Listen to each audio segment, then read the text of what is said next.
Dikit-dikit sekarang ceramah baik dicari-cari, yang bagian bicara karomat, hurufat katanya. Khayal, hurufat, nggak masuk di akal. Ente Ahlussunnah wal Jamaah apa bukan? Saya bicara akidah. Kalau akidahnya Ahlussunnah wal Jamaah, itu meyakini adanya karamah ya ikhwan. Karamah itu bukan soal si awarinya, bukan soal dianya, tapi siapa yang ngasih? Allah. Makanya karamah itu di Al-Quran diceritakan. Kalau mukjizat Nabi ya oke. Yang menafikan karamah itu Mu'tazilah, di luar Ahlussunnah wal Jamaah. Makanya tanpa sadar orang yang ngejek-ngejek karamah itu tanpa sadar dia lagi ngadopsi pemikiran Mu'tazilah, saudara. Di Al-Quran ada kisah karamah, bukan Nabi, hamba Allah saleh, Ashabul Kahfi. Walabithu fi kahfihim 300. Assalamualaikum warahmatullahi wabarakatuh. Alhamdulillahi rabbil alamin. Allahumma salli ala Sayyidina Muhammad wa ala ali Sayyidina Muhammad, amma ba'd. Tuan-tuan dan puan-puan yang mulia, kami mendapatkan pesannya di WhatsApp. Assalamualaikum, tolong jelaskan karomah apa yang benar, bukan khurafat. Baik. Jadi apa itu karomah, apa itu khurafat? Khurafat itu artinya cerita palsu atau dongeng yang tidak masuk akal dan tidak sesuai dengan akidah Islam. Itu khurafat. Yang kedua, karomah. Karomah itu kejadian yang luar biasa, yang di luar akal, yang luar biasa terjadi kepada hamba Allah yang saleh dan kekasih-kekasih Allah Subhanahu wa taala, bukan nabi dan rasul, ya. Kalau nabi dan rasul itu namanya mukjizat. Apa perbedaan karomah dengan khurafat? Perbedaan karomah dengan khurafat simpel sebetulnya. Kalau karomah dia menekankan kepada tauhid. Jadi kita mendengar atau mengetahui kejadian yang luar biasa, yang ditonjolkan di situ adalah kuasa Allah Subhanahu wa taala, bukan kelompok, bukan individu.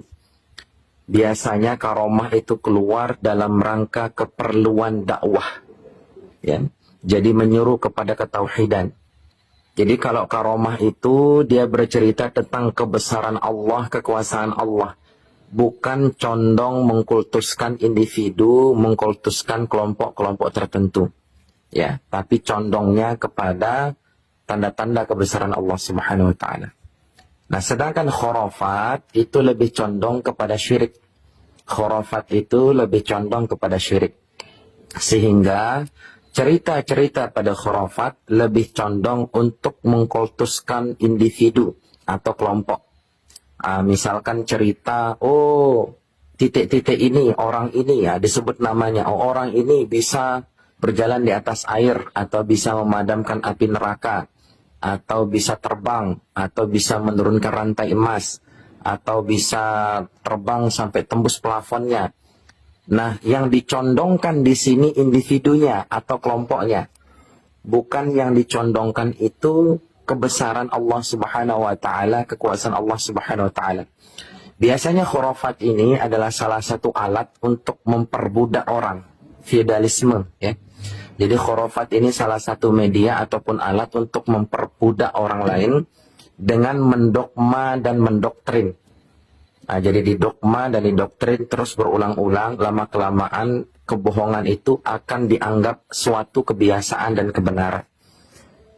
Nah, jadi simpel ya, kalau khurafat itu dia bercerita palsu untuk memuliakan satu individu atau kelompok tertentu. Misalkan menyebut nama ini, misalkan dia loncat dari tembok, dari genteng tidak kenapa-napa. Menyebut nama orang, bukan nama Allah, bukan nama Nabi.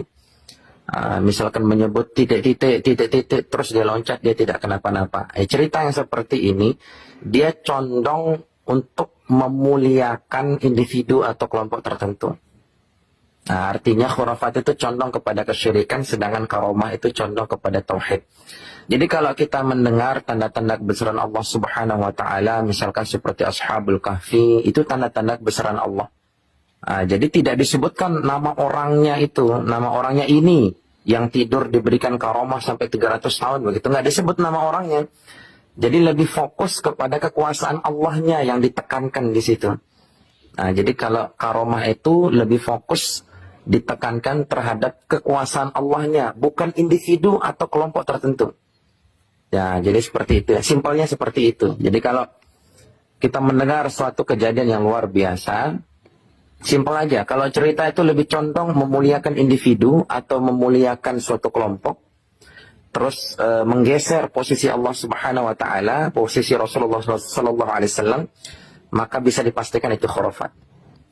Tapi kalau itu karomah, dia akan lebih condong kepada mentauhidkan Allah, menceritakan tanda-tanda kebesaran Allah, dan dalam rangka keperluan dakwah Islamiyah, bukan memuliakan kelompok tertentu, keturunan tertentu, atau individu tertentu. Jadi seperti itu ya. Wallahu a'lam bishawab. Assalamualaikum warahmatullahi wabarakatuh.